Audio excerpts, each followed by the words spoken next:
नमस्ते दोस्तों, स्वागत है आपका आपके अपने YouTube चैनल ट्रेंडिंग स्टॉक्स में। मंडे 6 ऑफ में मंडे के लिए हमने कुछ स्टॉक्स को आइडेंटिफाई किया है जिनको आप स्विंग ट्रेडिंग के लिए एजुकेशनल पर्पज से अपने वॉच लिस्ट पे रख करके स्टडी करते हैं। तो चलिए क्विकली इन स्टॉक्स के एनालिसिस के साथ में शुरू करते हैं कि हमने इनको क्यों आइडेंटिफाई किया। उसके पहले अगर आपने वीडियो को लाइक नहीं किया तो कृपया करके लाइक कर दीजिए, क्योंकि बाद में आप भूल जाते हैं। कमेंट्स वीडियो का एंड में जरूर बताइए आपके और स्विंग ट्रेड्स है जो आप खुद हमारी एनालिसिस को देख करके सीख रहे हैं, उनको भी कमेंट सेक्शन में शेयर कीजिए ताकि हमें भी पता चले, हमारी कम्युनिटी मेंबर्स को भी पता चले एंड एवरीवन कैन बेनिफिट। चलिए तो क्विकली शुरू करते हैं। तो पहला स्टॉक जो हमने आइडेंटिफाई किया है वो हमारा काफी फेवरेट स्टॉक AIA इंजीनियरिंग, जिसको हम कई बार स्विंग ट्रेडिंग के लिए सिलेक्ट करते हैं। तो इसको स्विंग ट्रेडिंग के लिए क्यों हमने सिलेक्ट किया वो देखते हैं। ये इसका वीकली टाइम फ्रेम पे चार्ट आप देख सकते हैं, मैंने कई बार आपको बताया it's a beautifully trending stock है। ऑलमोस्ट मई 22 से तो ये ब्यूटीफुली 2 सालों से एक अपवर्ड ट्रेंड पे ही मूव कर रहा है, जिसमें मुश्किल से ही ये अपने 50 वीक्स मूविंग एवरेज के आसपास में आता है।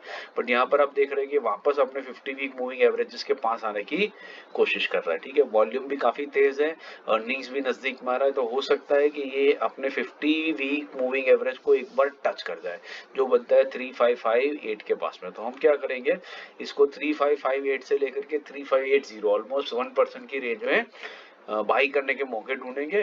जितना आप 3558 के पास में ले सको और बेटर, तो हमारा stop loss risk reward ratio थोड़ा सा और बेटर हो जाएगा। 3540 का स्टॉप लॉस लगाएंगे और 5% के टारगेट के लिए आप इस स्टॉक को ऑब्जर्व कर सकते हैं। लेवल्स नोट कर लीजिए। चलिए दूसरे स्टॉक पे जाते हैं, दैट इज क्रिसिल। 4366 का करंट मार्केट प्राइस है। तो क्रिसिल का स्टॉक देखते हैं हमने क्यों आइडेंटिफाई किया। तो ये देखिए, this is also a constantly rising stock. ठीक है, अब देखिए काफी टाइम से ये स्टॉक कॉन्स्टेंटली राइज कर रहा है, अपने 50 वीक मूविंग एवरेज के पास आकर के कंसोलिडेट करता है, उसका 20 और 50 वीक मूविंग एवरेज नजदीक आता है और उसके बाद बाउंस बैक करता है। तो यहीं से अगर ये स्टॉक नीचे की तरफ आता है अपने 50 वीक मूविंग एवरेज के पास में, तो वहां पर हम इसको पिक करने की कोशिश करेंगे। तो लेवल्स नोट कर लीजिए, 4212 से 4300, 2% की रेंज में हम इसको पिक करने की कोशिश करेंगे। स्टॉप लॉस लगाएंगे 4180 का और 5% के टारगेट के लिए आप इस स्टॉक को ऑब्जर्व कर सकते हैं। तीसरा और आखिरी स्टॉक है टाटा कम्युनिकेशन। टाटा कम्युनिकेशन हमने इसलिए सिलेक्ट किया है क्योंकि देखिए ये भी एक अपवर्ड ट्रेंडिंग स्टॉक है, चॉपी रहता है लेकिन अपवर्ड ट्रेंडिंग है, और ये अपने 50 वीक मूविंग एवरेज के पास में कई बार सपोर्ट लेता है। 20 और 50 वीक मूविंग एवरेज कन्वर्ज होती है और उसके बाद बाउंस बैक करता है।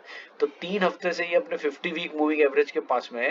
लेकिन इंटरेस्टिंग चीज ये है कि अर्निंग्स होने के बावजूद भी ये स्टॉक के जो वॉल्यूम्स है वो नीचे की तरफ डिक्लाइन कर रहे हैं। ठीक है, तो जैसे जैसे ये नीचे रह रहा है, कंसोलिडेट हो रहा है, वॉल्यूम्स आर ड्राइंग अप, तो ये कभी भी अपने 50 वीक मूविंग एवरेज से बाउंस बैक आपको बहुत बढ़िया सा दिखा सकता है। तो हम इसको इसी 50 week moving average that is 1717 से लेकर 1721 उसके बीच में करंट मार्केट प्राइस से इसका जो 50 वीक मूविंग एवरेज उसके बीच में इसको पकड़ने की, एंट्री करने की कोशिश करेंगे। 1700 का स्टॉप लॉस लगाएंगे, 5% का टारगेट हम माइंड में रखते हुए स्टॉक को वॉच लिस्ट पे रख करके ऑब्जर्व कर सकते हैं। आशा कर रहा हूँ आपको वीडियो समझ में आ रहा है। पसंद भी कर रहे हैं तो लाइक शेयर और सब्सक्राइब जरूर से कर दीजिएगा। Thank you and have a great trading week ahead.